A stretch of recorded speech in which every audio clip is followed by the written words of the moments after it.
এবং আরেকটা জিনিস হইল গিয়া উরুসের কথা বলছেন যে মাদ্রাসার কারণে উরুস হয়েছে।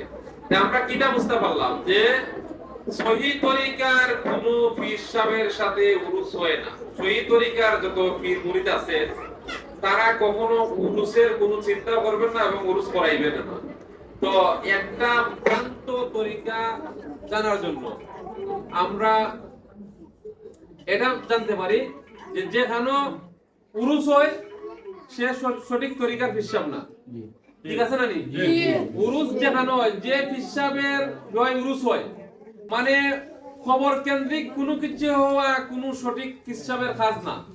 যদি উরুস সঠিক থাকতো, উরুস হই যদি সঠিক হইতো তাইলে আল্লাহ রসুলের রওজাত প্রতি বছর উরুস হইল না। ঠিক আছে না? আল্লাহ রসুলের রওজাত প্রতিদিন মোমবাতি মানুষের সোনার যদি মোমবাতি জ্বালাইলো না। আল্লাহ রসুলের মোমবাতি আছে নাই। তে হিসাবের এখানের মাঝে কিতা হইছে মরার পরে কইছে, মরার পরে যেই মরে না খেলে সে আমাদের দিকে তাকাইয়া থাকে, তার আত্মীয় স্বজনের দিকে তাকাইয়া থাকে যে আমার আত্মীয় স্বজনেরই কিছু আমার লাগে দোয়া করে। কুল আল্লাহ ফইরা যদি দোয়া করে ওই সবটা তার খবরও যায়। কিন্তু মৃত্যু ব্যক্তি যে কিছুতে লাইব দেখা যায় খবরের মধ্যে গিয়া মাজারও গিয়া পেটে চিন্নি লিয়ে যায়, বাচ্চা হইতো করি পেটে চিন্নি লিয়ে যায়, তার ছেলে অসুখ হইছে করি কইছে যে একটা মুরুখ নিয়া দিও, এখানে মাজারও নিয়া চিন্নি করে দিও, মোমবাতি নিয়া দিও, কিতা হইব তোমার ছেলের এই অসুস্থতা দূর হইব। নাউজুবিল্লাহ। এটা কোনোদিন বিশ্বাস করিল না আপনারা। ঠিক আছে? যদি উরুস সঠিক থাকতো, মাজার কেন্দ্রিক কোন হিসাব সঠিক থাকতো তাইলে মাদ্রাসা হইছিল তারা আরো খুশি হয়ে এখানে আরো উরুস হইতো, আরো বেটিন না চাইতো। বেটিনতে পর্দা করা লাগে, বেটিন না জানি জিনিস নেই, কিন্তু উরুস কিতা চলে, বেটিন না জানি চলে না।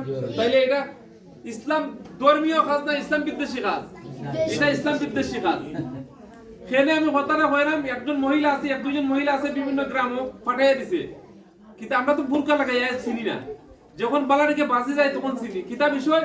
এই মিটে পাক্কা দিন ধরি এই তালিম করতে করতে করতে করতে এক পর্যায়ে দেখা যায় তার হিসাব রাই নিছে, আইনা হিসাবে বয়ান দিছে যে হিসাবের কাছে মরে গইলে হিত হইব হিত হইব হিত হইব।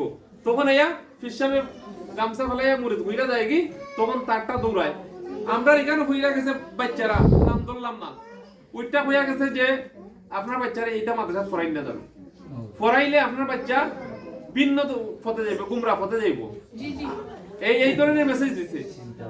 খেনে দিছে জানেননি, জানে এইখানে এই মাদ্রাসা কইরা যদি বড় হয় তাহলে তার ফিসারের বিরোধিতা করব, উরুসের বিরোধিতা করব। বুঝছেন নি বিষয়টা কিটা? এই জিনিসগুলো বোঝার দরকার আছে। আশপাশে গ্রামও কিন্তু ওই মহিলা আর একজন মহিলা বিভিন্ন গ্রাম আর আপনারা হয়তো জানেন অনেকে। তো বুঝা তালিমও যাইবা, তালিমও তো যাইতা, শুধু বুঝা তালিমও যাইবা, সে তালিম সঠিক করে। ও নাহিদের আম্মা যাচ্ছে তালিম করেন, ওখানে যাই জানো। ওই যে নাহিদের আম্মা শুন না তাইন শুনছে তালিম করেন, ওখানে যাই জানো। এখানে হিসাবের কোনো আলোচনা হইতো না, দিন ধর্মের তালিম করা হইব, নমাজ রোজা পড়তে গেলা অতটুকুর ভিতরে। কিন্তু তারা মাইন্ড আরেকটা রাখে, এই তালিম করে আরেকটা দে মেসেজ দে, ও মূলত কিটা মুরিদ হওয়ার মেসেজ দে। যাই হোক, আমি লম্বা আলোচনা আসলে বলেছি, আসলে আমার ঠিক না কথা, কিন্তু প্রেক্ষিতে আইছে আপনারা আইছে সুযোগে। এখন আপনাদের সামনে অত্যন্ত মূল্যবান বক্তব্য রাখবেন আমাদের মাদ্রাসার সরি। আচ্ছা, আমরা যা আলোচনা করছি আসলে অভিভাবকরা আসলে একদিন তো আপনারা সময় দিতে পারেন না নি, বছরে 3 দিন, একদিন তো সময় দেন। আপনারা বিরক্ত হইলে আমরা সময় দিতে দিবা। আর অবশ্যই বিরক্ত করছি, সকলেরই কাম কাজ আছে, অনেক কাম কাজ আছে, সপ্তাহ ফালাই তুই আইছেন। ঠিক আছে না? আমার ওনার অনেক কাম কাজ আছে, কিন্তু আমার মাদ্রাসা এখানে আমার আগে অগ্রাধিকার দিতে দিব। যাই হোক, আপনারা কোনো যদি প্রশ্ন থাকে, আপনারা কোনো প্রশ্ন থাকলে করতে পারেন, আমরা শুনবো। বা কোনো কথা হওয়ার যদি কিছু হওয়ার আছে